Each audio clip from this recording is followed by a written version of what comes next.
Before the wedding began, my boyfriend locked me in the dressing room. Through the door, he apologized and explained. "You need to understand, Emily is very sick. Her dying wish is to wear a wedding dress just once." So, his white moonlight wore my wedding dress, attended my wedding, and took my place as the bride. After the wedding, I went directly to register my marriage with my best friend's brother. My boyfriend broke down and begged me not to leave him. I slapped him and said, "You need to understand, if I don't marry him, he'll be heartbroken." Chapter 1. The wedding was about to start, but the makeup artist who had been booked 2 months in advance was nowhere to be found. My fiancé, Jason, had also vanished, and I couldn't reach him by phone. Anxiously, I tried to contact our mutual friends to find out where he was. Then, I accidentally saw a post by Emily on her social media from 5 minutes ago. It was a photo of her in an exquisite wedding dress, standing intimately with Jason. I instantly recognized the dress she was wearing. It was the one I had commissioned from a designer 6 months ago. The caption read, "Dressed up, just to be your bride." Seeing that post, my head buzzed. Today was my wedding day. And my fiancé was holding a wedding with another woman, wearing the wedding dress I had personally designed. Furious, I scrutinized the photo and identified it as being taken in another makeup room in this hotel. Just as I was about to storm in and catch them, the door opened. Jason stood outside wearing the suit from the photo. "Anna, you..." Seeing my furious expression, he realized I had seen the post. Without beating around the bush, he directly explained.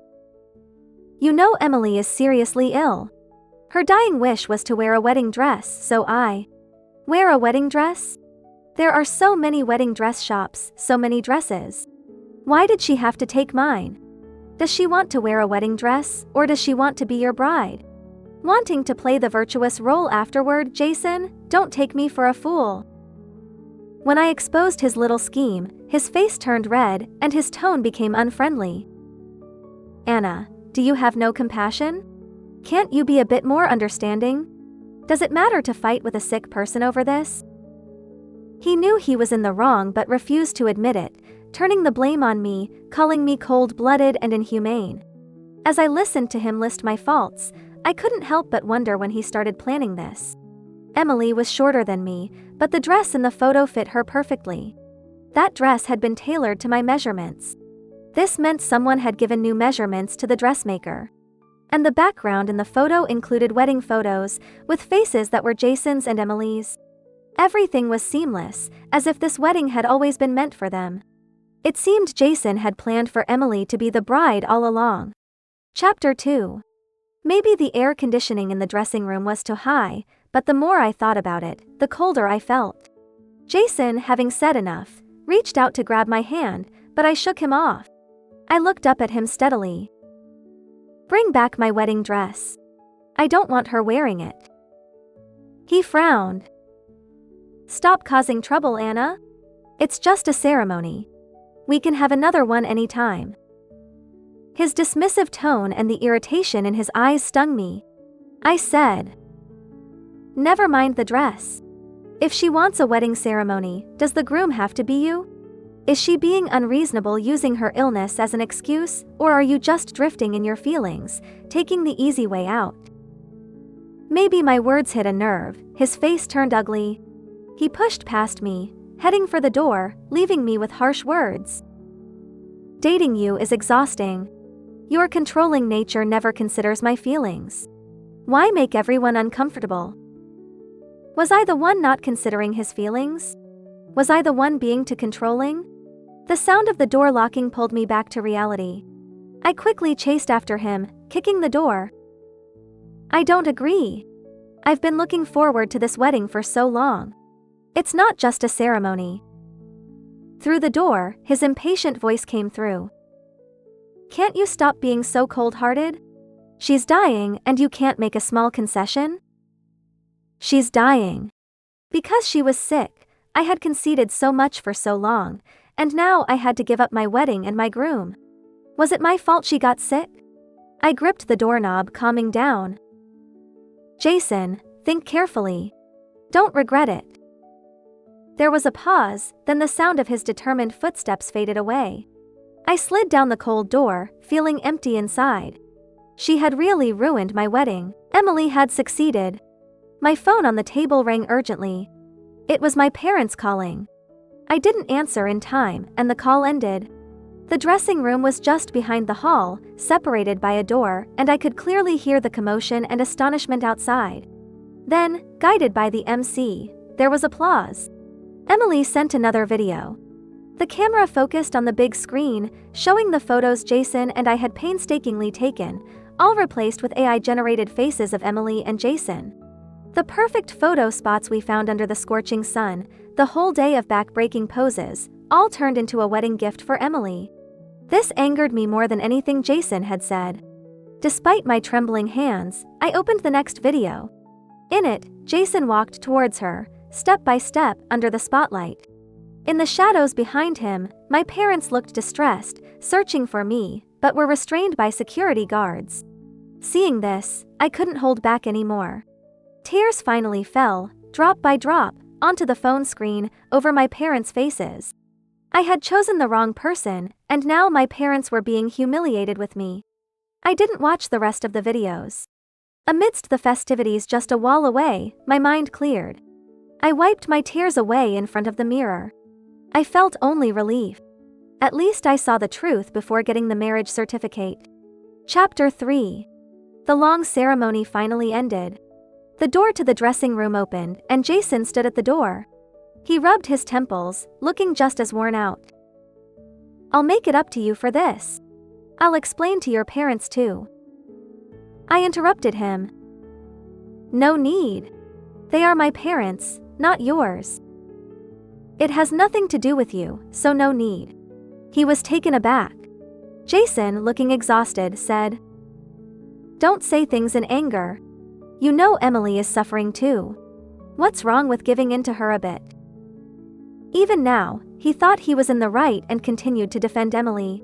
For a moment, I didn't know what else to say to him. I said, "If you think it's just anger, then so be it. Today, I'll pack my things and move out. I'll ask someone to sell the marital home. If you don't want to sell, just transfer the money my family contributed to my account." After saying that, I saw my parents standing not far away. I left him with a "that's that" and hurried to catch up with them. They were surrounded by relatives. As I approached, I heard someone say, "So, she got dumped." My aunt was lecturing. "I always said women need to be strong. Look at this, can't even control her own man. He replaced her on the wedding day. How embarrassing." I pulled my parents away, feeling heartbroken at their awkward expressions. Ignoring that my aunt was an elder, I retorted, "Are you my aunt or Jason's aunt? He replaced me because he's irresponsible and untrustworthy.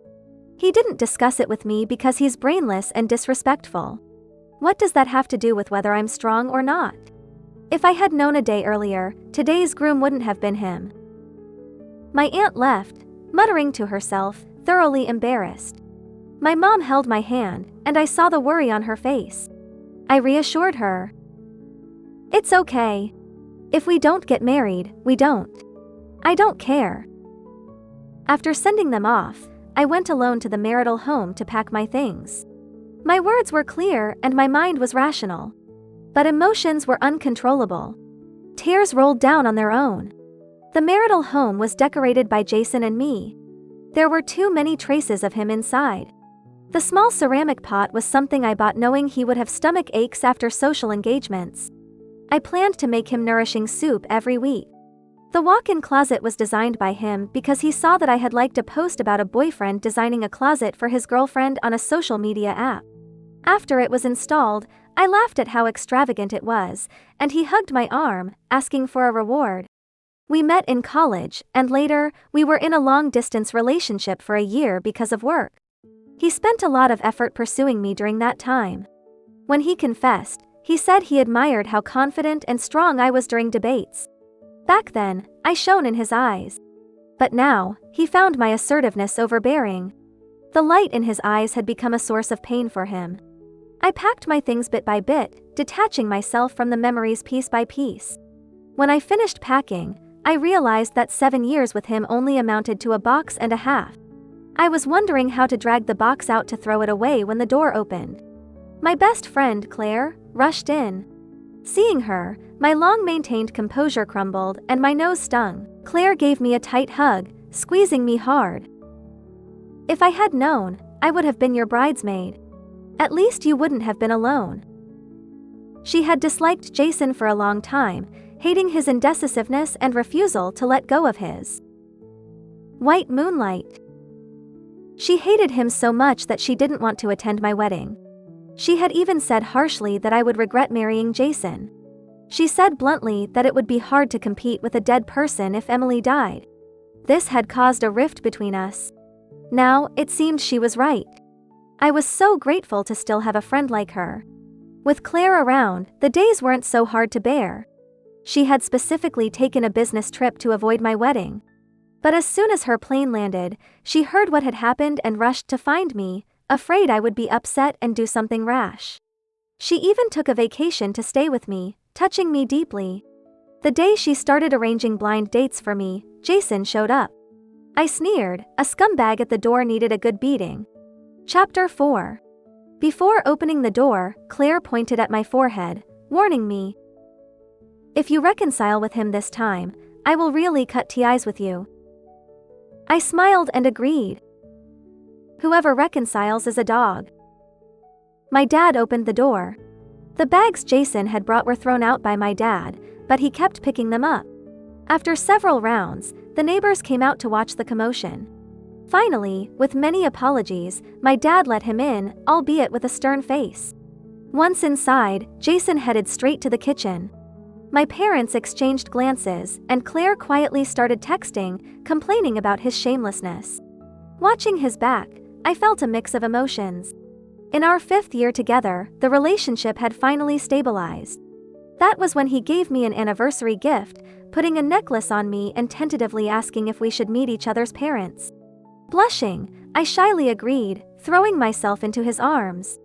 We first went to his house, where his mother gave me a big red envelope, and Emily's parents were also there, thanking me for not minding their daughter always troubling Jason.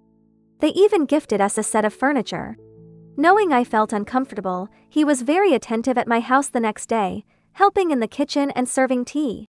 He visited several times, and everyone said my parents had found a good son-in-law. But now, all of that was in the past. My parents seemed to have remembered those times too. My dad sighed. "What a mess." My mom looked at me. "Should we kick him out?" My dad tried to mediate. "He seems sincere. We know Emily's situation too. You can't entirely blame Jason." He patted my shoulder. "Give him another chance. If it doesn't work out, I won't let him in next time." Claire rolled her eyes, making me laugh. When Jason came out of the kitchen with dishes, he saw me laughing and seemed relieved. He invited us to the dining room, acting more like the host than my parents. Not wanting to embarrass my dad, I pulled out a chair and sat down. Claire sat to my left and seeing Jason approach the right, quickly held onto the chair. She gave him a fake smile. "Someone's already sitting here." Just then, there was a knock on the door and Claire hurried to open it, letting in a tall figure. It was her brother, Ethan. Standing next to me, Ethan was a head taller than Jason.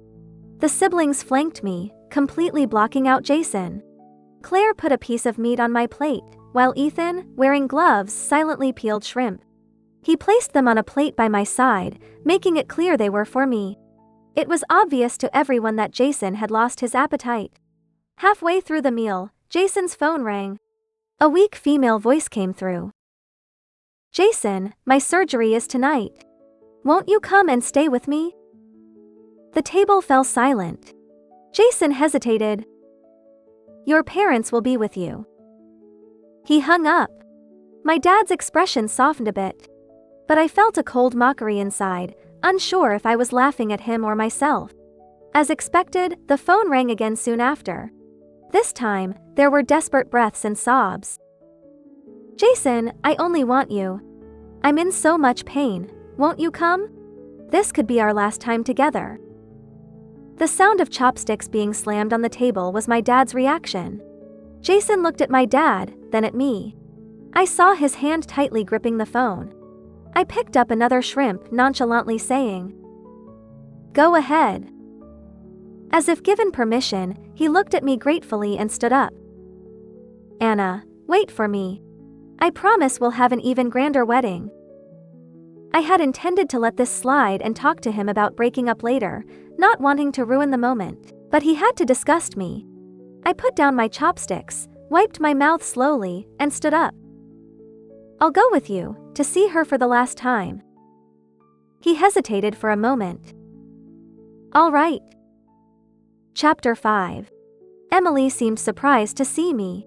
As soon as Jason reached her bedside, she eagerly threw herself into his arms. Almost reflexively, he hugged her back. The worry and tension in his eyes were genuine. Then she loudly kissed him on the cheek. Only when he awkwardly turned to look at me did she notice I was standing at the door. I had just put away my phone, having recorded their intimate moment and sent it to her father. I also sent him the social media post she made during the wedding and the videos she sent me. The Smith family was well educated and had a decent family ethos. From our first meeting, I knew they were good parents who had raised a bad daughter. Their absence from the wedding confirmed they were unaware of the situation. How could I not let them see how their precious daughter had humiliated me? Emily complained. "What is she doing here? What if she affects my mood for the surgery?" I placed the bouquet of carnations in the vase by her bed. "I'm here to wish you a successful surgery and a speedy recovery." She was at a loss for words. I leaned in and whispered in her ear. "Please take this central air conditioner, Jason, off my hands. It's only right for scrap to go to the recycling station." With that, I left. Mainly to avoid getting blamed for anything. As soon as I stepped out of the ward, I heard the sound of the vase smashing on the floor. This was followed by Emily's loud cursing and Jason's attempts to calm her. The door opened and closed, and Jason came out. Frowning, he asked me, "What did you say to her? You know she's a patient." "Yes, a patient." I rolled my eyes. "If you want to worship her, go ahead. I'm not playing along." He said, "Emily's condition is still unstable. I have to stay at the hospital tonight." I peeked through the window and saw Emily glaring at me, looking far from unstable. I nodded slightly. "You don't need to tell me." After all, we had nothing to do with each other anymore. He held my hand. "You understand, right? It's a life we're talking about. She loves me the most.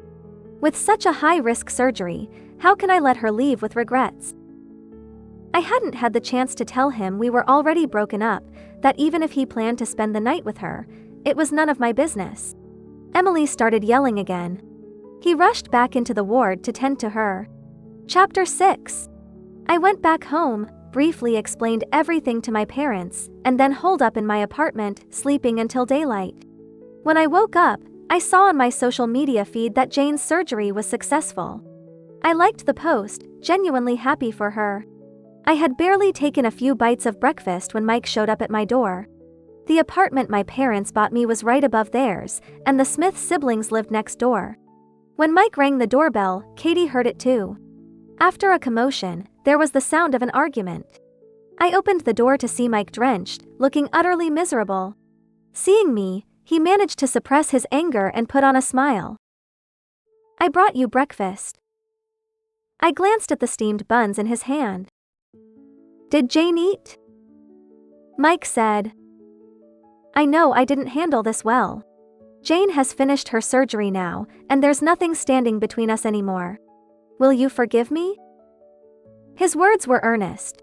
He was the one to say sweet things, and he was also the one who didn't avoid Jane's kiss yesterday. The qualities I once admired now seemed shameless. Mike added, "You will forgive me, it's just a matter of time, as long as I'm sincere enough." He walked into the living room on his own. "Come have breakfast, it won't taste good if it gets cold." I found it amusing. Do you still want to hold another wedding with me?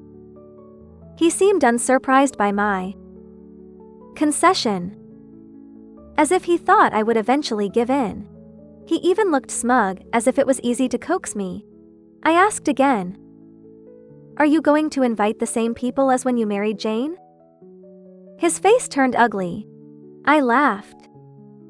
"Mike, you're too arrogant. We've already broken up, understand?" He couldn't believe it. Although he pursued me first, he always held the upper hand in our relationship. He knew I looked aloof but was actually easy to talk to. I always accommodated him. Mike tightly grasped my hand. "I don't agree with breaking up. Stop saying things in anger. Anna, don't be mad, okay?" Just then, Katie glanced at her phone, her expression turning anxious as she pulled me away from Mike. She was uncharacteristically serious. "Come with me, my brother is going to jump off a building." Katie and I rushed to the rooftop. Mike followed us up. The building was very tall, over 30 stories high. John was standing outside the railing. Fortunately, the railing was set back from the edge, so he didn't seem in immediate danger of falling. Katie was desperate. "Brother, come down and talk things out." John ignored her and looked straight at me. "I want to talk to Anna." All my friends called me Anna, but only he called me Annie since we were kids. Thinking of this, I took a few steps forward and gently coaxed him. "I'm listening. Can you sit down first?" John's ears turned bright red as he stiffly said, "I've had a crush on you for 8 years." He enunciated each word, like reciting a lesson. Chapter 7. John glanced at Mike. "I've known you a year longer than he has." Mike looked bewildered, not understanding the situation. John continued, "I was ready to confess to you, but then you told me you liked someone else." I was stunned for a moment. It was the year I started dating Mike. John had gotten into our university for his graduate studies and often asked me for help, which made Mike quite jealous. So I distanced myself from John, using my busy studies as an excuse.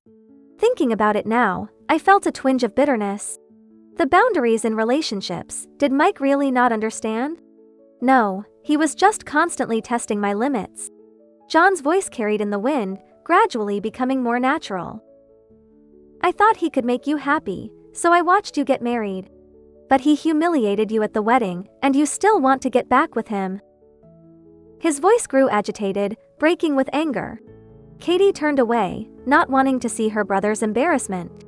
John seemed to feel awkward too, coughing lightly. John said, "In short, if you get back together with him, I won't live." I coughed lightly too. "I won't get back with him. Just come down first." "Really?" I nodded seriously. "Really?" John immediately moved to climb back over the railing, scaring me half to death. Katie coughed again. John stepped back. He frowned. "No, what if you go back on your word?" Mike opened his mouth, as if to say something. I glanced at him, and he closed it. I promised John. "I won't go back on my word. Write a statement." John thought for a moment, troubled. "Or better yet, marry me." I agreed promptly. "Okay?" Mike looked at me in disbelief. "Anna?" His eyes reddened. "Are you really going to give up our 7-year relationship for him?" He knew I was a sucker for pitiful looks. But the premise was, it had to be from someone I liked. Mike's face had grown tiresome the moment I saw him in that photo with Jane trying on wedding dresses. I threw his words back at him. Impatiently, I said, "Or should I watch him die? It's just getting a marriage certificate, don't be so heartless." John added from the side, "You were with her for 7 years, but I've had a crush on her for 8. And we've known each other since we were kids, much longer than you." My bad mood turned into laughter at his words. Mike threw out one last line. "I know you're still angry. Don't make a decision you'll regret." Then he left, looking dejected. Katie flipped him off behind his back and mimicked his voice with a sarcastic tone. I was thoroughly amused by the siblings. Chapter 8. After Mike left, I waved to John. Come down, stop acting, it's too dangerous. John's face turned red as he awkwardly climbed back over the railing. I hurried over to hold his hand and help him back. Katie's eyes widened. You figured it out early? I laughed. Not that early, from the moment he started his heartfelt confession. Katie scratched her head, puzzled. Then why did you go along with it? I glanced at John. If I didn't agree, how would you end it? Would he really jump? Katie choked on a cough while John turned even redder, hiding behind his sister. I slung my arm around her shoulder, smiling. I know you mean well. I really do. This time I'm truly, absolutely done with him. She looked uncomfortable. Good to know. As Katie and I were about to leave the rooftop, John spoke up. It wasn't all an act. Katie looked at us and then slipped away. I paused, pulling out a smile. What? He lifted his head to look at me. The crush, it's real. I knew he was using this drama to express his true feelings hidden in awkward jokes. But I had just ended a long relationship and felt exhausted. Just as I was about to brush it off, he stepped forward. The sunlight on his fair face made him look sincere and passionate. I marveled at how my childhood friend had grown so handsome. He said earnestly, I'm only 3 years older than you. I don't have a first love to look back on. I got into your university for graduate school. You know my qualifications. I got into a research institute this year. My salary is a bit lower than Mike's, but I'm young and will catch up next year.